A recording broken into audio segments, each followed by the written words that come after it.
Hostel की एक दरबानी रात हॉरर स्टोरी। मेरा नाम अजय शर्मा है। यह बात उस समय की है जब मैं BA एक सेंट ईयर में था। उस समय मैं मेरे कॉलेज के पास ही के एक हॉस्टल में रह रहा था। मुझे प्रतिलिपि पर हॉरर कहानियां पढ़ना पसंद था।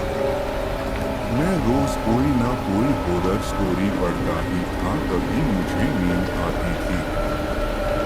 ऐसे ही एक दिन में रात को प्रतिलिपि पर एक चुड़ैल की हॉरर स्टोरी पढ़ रहा था। कहानी पढ़ते पढ़ते मुझे कब नींद आ गई और रात के तकरीबन 2 बजे मेरी नींद खुली। मैंने अपने कमरे की खिड़की खोली और बाहर का नजारा देखने लगा। आज बाहर काफी तेज हवा चल रही थी।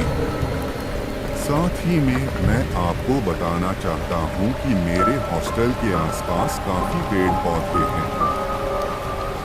मेरे हॉस्टल के आसपास कम ही लोग रहते थे। हॉस्टल के पीछे की ओर एक घना जंगल था।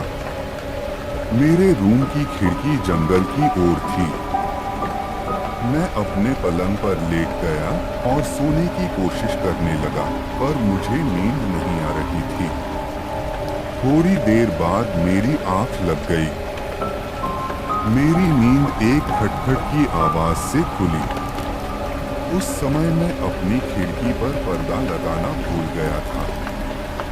बाहर एक हाथ दिख रहा था जो लगातार मेरी खिड़की के शीशे पर नॉक कर रहा था। यह देखकर तो मेरी हालत ही खराब हो गई, क्योंकि मेरा रूम तीसरे फ्लोर पर था। मैंने देखा कि बाहर जो कोई भी था, अब वो तेजी से खिड़की खटखटा रहा था। धीरे धीरे वो 2 हाथों से खिड़की को खटखटाने लगा। धीरे धीरे वो मेरे सामने आने लगा। मेरी तो डर से हालत ही खराब हो गई थी। मेरे मुंह से न तो आवाज निकल रही थी और न ही मैं हिल पा रहा था। मैंने देखा कि एक झुर्रीदार चेहरे वाली औरत मेरी खिड़की के कांच से चिपकी है और लगातार मुझे ही देखे जा रही है। वो औरत मेरी खिड़की को खोलना चाहती थी, पर खिड़की अंदर से बंद थी। अब वो औरत खिड़की को जोर जोर से पीटने लगी और काफी गुस्से से मुझे देखने लगी। मैं समझ गया कि आज ये मुझे नहीं छोड़ेगी। फिर वो औरत शांत हो गई और मुझे इशारों ही इशारों में इस खिड़की को खोलने के लिए कहने लगी। पर मेरी हालत तो ऐसी थी कि मानो मुझे काटो तो खून नहीं। एकदम वो औरत वहां से कहीं गायब हो गई। मेरा दिल अभी भी तेजी से धड़क रहा था। तभी मेरी खिड़की पर तेजी से नॉक हुई।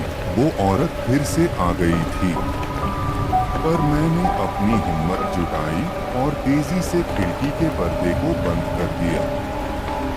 मैं जोर जोर से चिल्लाने लगा।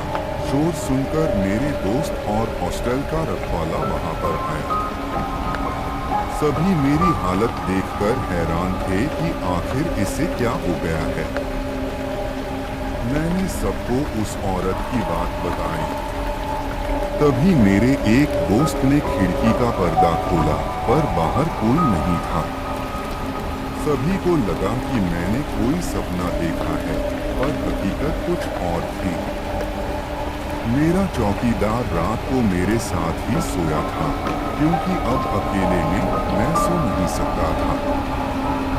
उस हॉस्टल के रखवाले ने मुझसे कहा कि भैया जी, आपने उसकी आंखों में तो नहीं देखा ना? मैंने कहा, किसकी आंखों में? उसी चुड़ैल की आंखों में। उसने कहा, पर तुमको कैसे पता और उसकी आंखों में देखने से क्या होगा? मैंने पूछा। भैया जी, अगर आप उसकी आंखों में देख लेते तो अब तक आपको वो चुड़ैल अपने साथ ले गई होती।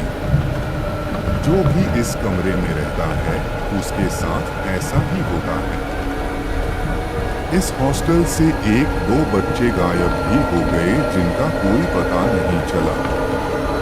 उन्हें वो चुड़ैल अपने साथ ले गई और उन्हें खा गई। यह सुनकर मेरा कलेजा मेरे मुंह में आ गया। फिर कल मैं आपको एक नया कमरा दे दूंगा, रखवाले ने कहा। अगले दिन मैंने अपना हॉस्टल भी बदल लिया। अब मैं एक ऐसे इलाके में रहता हूँ जहाँ पर आसपास कोई जंगल नहीं है।